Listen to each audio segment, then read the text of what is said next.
Hello les gars, je vous retrouve pour une toute nouvelle vidéo sur Hashtag Origins. Aujourd'hui, comme vous l'avez vu dans le titre de la vidéo, on va parler de la division par équipe, ce qui ne va pas, enfin ce qui ne va plus, selon moi, dans la division par équipe.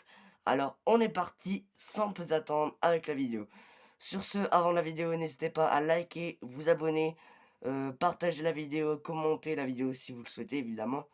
J'ai vu beaucoup de vues sur ma vidéo sur le Royal Rumble. Donc je me dois d'exprimer ma fierté. Et je tiens à vous remercier d'ailleurs pour les 45 vues sur ma vidéo sur le Royal Rumble. C'était pas beaucoup pour vous, mais pour moi ça, ça compte beaucoup. Alors on est parti sans plus attendre avec le premier point, c'est les équipes.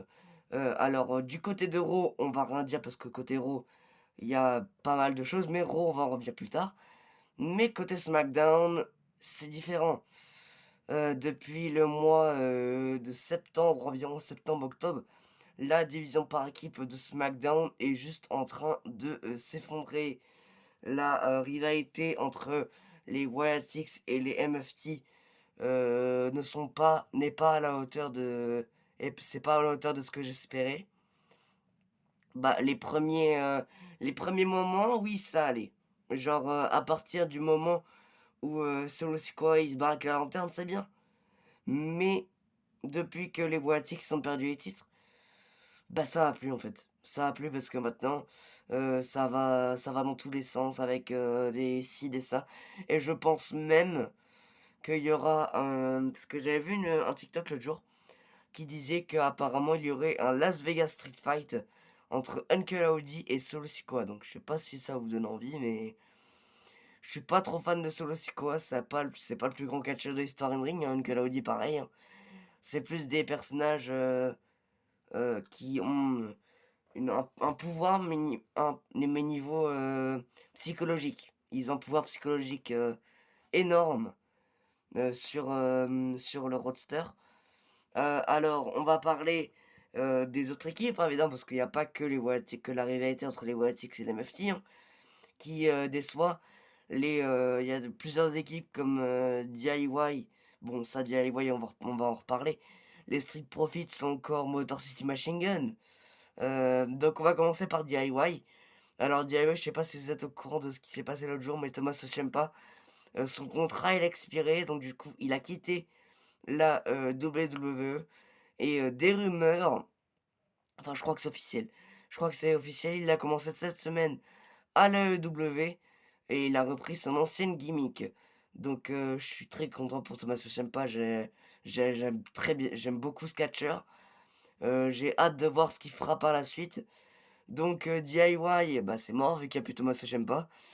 En ce qui concerne les Street Profits, ah bah depuis que la Chine Paris, hein, bah c'est la merde hein, en fait, hein. Excusez-moi les termes, hein, mais depuis l'embrouille entre Montessor, d'ailleurs, tout le monde se rappelle de ce clin d'œil, genre à la The Rock, que Montessor il a fait à Angelo Dawkins. Tout le monde s'en rappelle, évidemment, c'était à Cashin Paris, donc j'espère que vous y êtes allés. Moi, j'ai pas pu y aller, voilà, donc j'étais un peu déçu, mais en même temps, je partais en vacances. En plus, le lendemain, c'était la rentrée, donc je vous laisse imaginer. Après, on a Motor City Machine Gun. On les a pas revus depuis... Enfin, moi, la dernière fois que je les ai vus, c'était au mois d'août. Je sais pas s'ils sont revenus entre-temps. Mais moi, la dernière fois qu'ils sont revenus, c'était au mois d'août.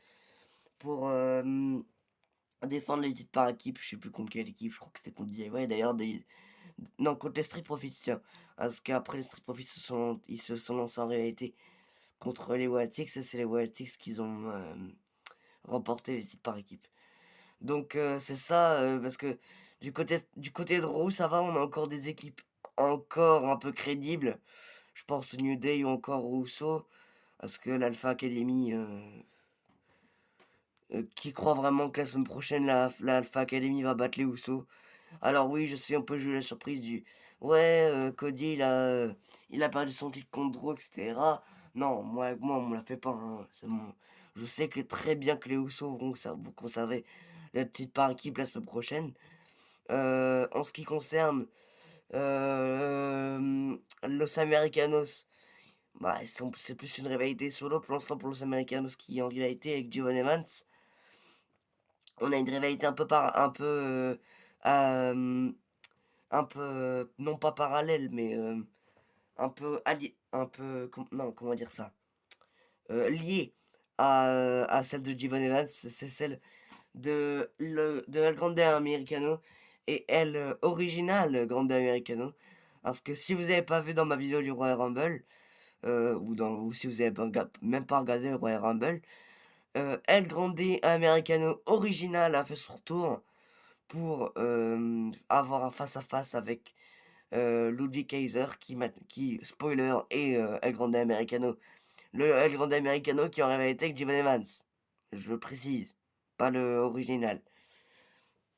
Donc on a ça et bah forcément l'équipe elle est un peu entre deux feux.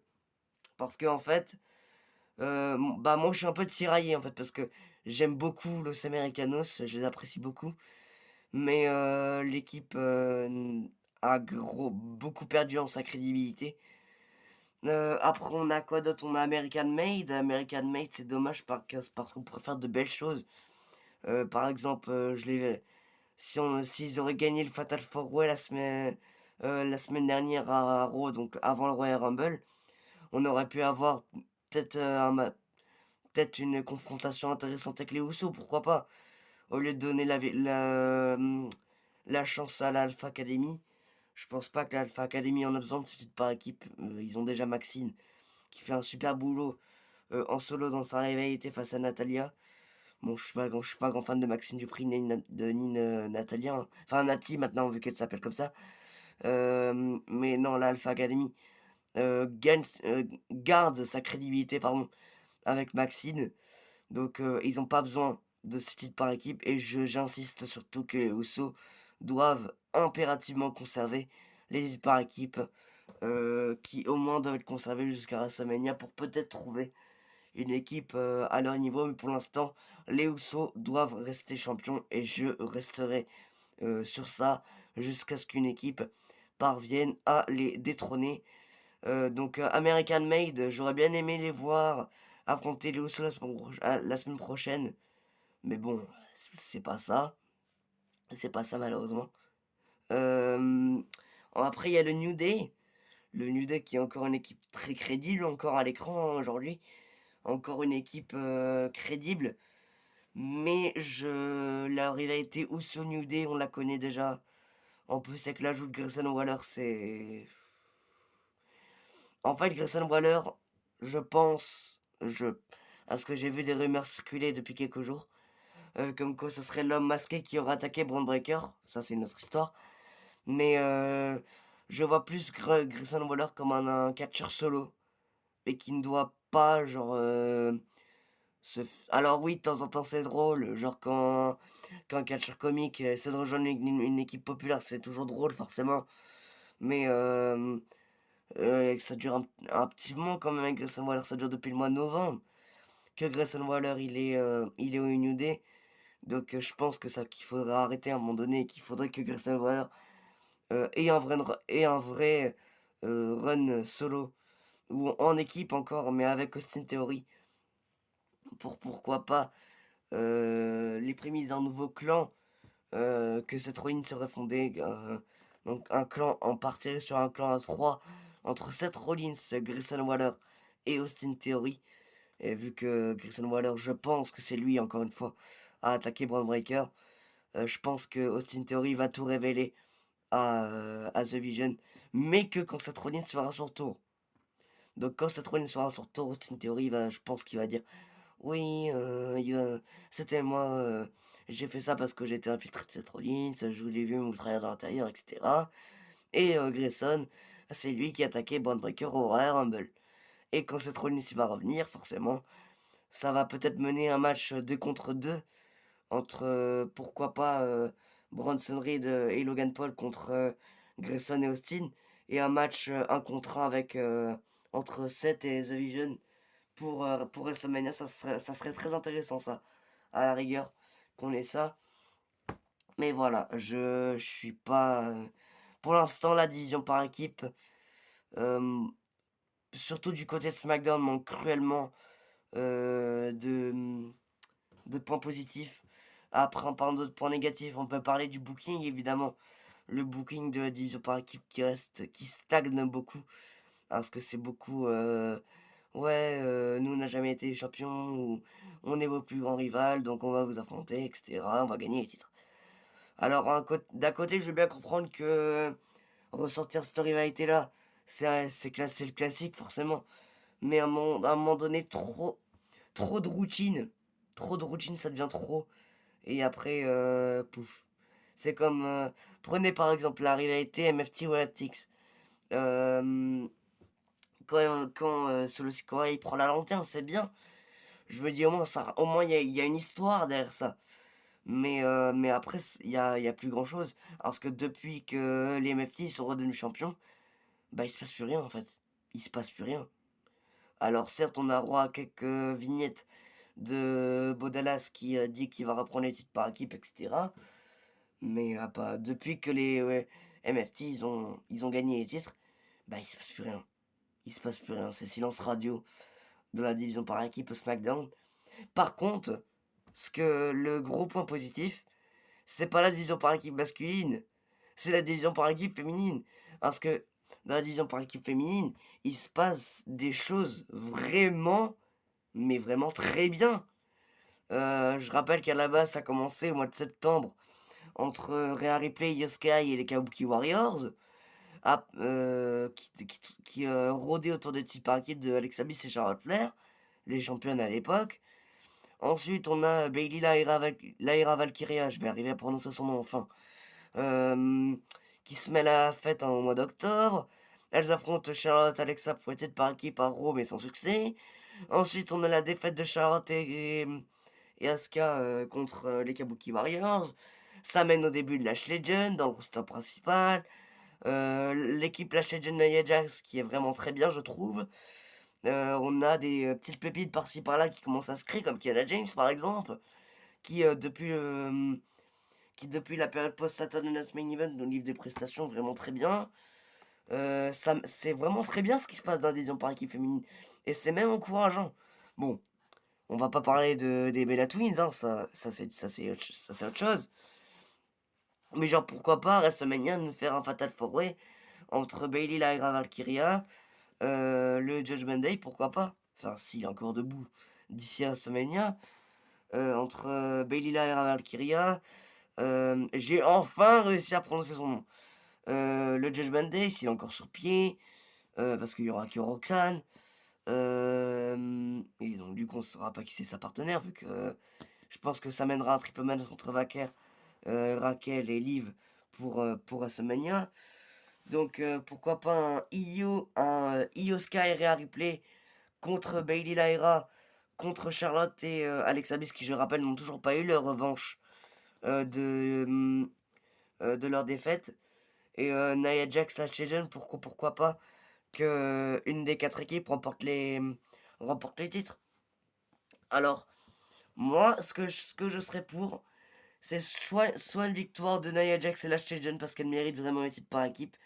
Je suis pas le plus grand fan de Nia Jax, je vais vous le dire tout de suite. Mais vraiment, Lash Legend, elle montre de très très belles choses. Notamment au Royal Rumble où elle a éliminé Charlotte, quand même, c'est pas rien. Elle a quand même éliminé la catcheuse la plus titrée de l'histoire. Donc ce qui n'est pas rien, hein, forcément je le répète. Si c'est Bayley Lyra, ça peut enfin montrer la concrétisation de, de Lyra Valkyrie dans la division par équipe. Parce qu'après sa rivalité solo face à Becky Lynch et son alliance avec Bayley, ça peut mener enfin à la fin de l'histoire, entre guillemets, pour Bayley Lyra. Charlotte Flair avec sa vie, je serais. Alors, forcément, moi, en tant que suceur de Charlotte Flair, je serais vraiment pour. Mais je verrais pas ce qu'on pourrait faire avec. Parce que ça mènerait peut-être à une revanche entre Io Sky et Rhea Ripley, forcément. Mais après, je saurais pas ce qu'on pourrait faire si Charlotte Flair, Alexa Bliss remportait étude par équipe. Donc, j'ai deux choix à proposer. Soit Io Sky, enfin non, trois du coup. Soit Io Sky et Rhea Ripley conservent. soit Bailey Lyra gagne, ou soit Nia Jax et Lash Legend l'emportent, et je serais vraiment content. Après, on a encore, je répète, Julia et Kiana James, hein, qui n'ont toujours pas eu leur match pour les titres par équipe. Donc on sait jamais, la route vers WrestleMania elle fait que commencer, mais évidemment la route vers WrestleMania ne fait que commencer, mais il peut encore se passer beaucoup de choses dans cette route vers WrestleMania. Sur ce les amis, c'est tout pour aujourd'hui. La vidéo sort le vendredi du coup, parce qu'à la base elle devait sortir hier, mais la vidéo elle avait bug, donc du coup j'ai pas pu sortir la vidéo, donc du coup j'en ai refait une et j'espère que ça marchera. Donc sur ce les amis, c'est ici que je vous laisse. Sur ce, il y a encore un short qui va sortir dans quelques minutes. Sur ce, n'hésitez pas à vous abonner, à liker, à partager et à dire ce que vous en pensez de la division par équipe actuellement. Sur ce les amis, on se retrouve dès dimanche prochain, dès dimanche, pour la sortie du vlog. Le vlog, oui, sort officiellement dimanche prochain. Donc le dimanche, on sera combien dimanche? Le 8.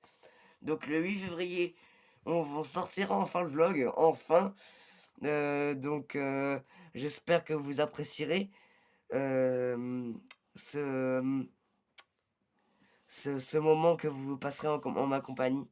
En tout cas, ça me fera extrêmement plaisir de vous montrer tout ça avec des vidéos que j'ai fait directement en direct via via le truc. Ça sera en plusieurs parties parce que mon monteur n'est pas là. Mon monteur n'est pas là, je vous l'avais peut-être expliqué dans le post, je sais plus. Parce que mon monteur il est pas là. Donc forcément je vais devoir faire tout seul, et vu que moi les montages c'est pas trop ça, ce sera une vidéo en plusieurs parties. Donc vous aurez la vidéo de début, la vidéo de salutation, la vidéo de ci, la vidéo de ça. Ça va être un peu long hein, à regarder, mais sachez que c'est en continuité. Et au pire, je créerai une playlist vlog, comme ça vous aurez directement à aller regarder dans la playlist et regarder la vidéo de salutation, vidéo de ci, vidéo de ça, etc. Je n'ai pas pu faire tous les matchs, malheureusement, du, du live event, parce que j'étais malade, j'étais vraiment malade, donc j'ai fait que 3 4 matchs. J'ai fait les quarts de finale, j'ai fait 3 quarts de finale, j'ai fait la finale, je vous avais expliqué, la vidéo, mais tout sera réexpliqué dans dans le vlog. Sur ce les amis, c'est ici que je vous laisse.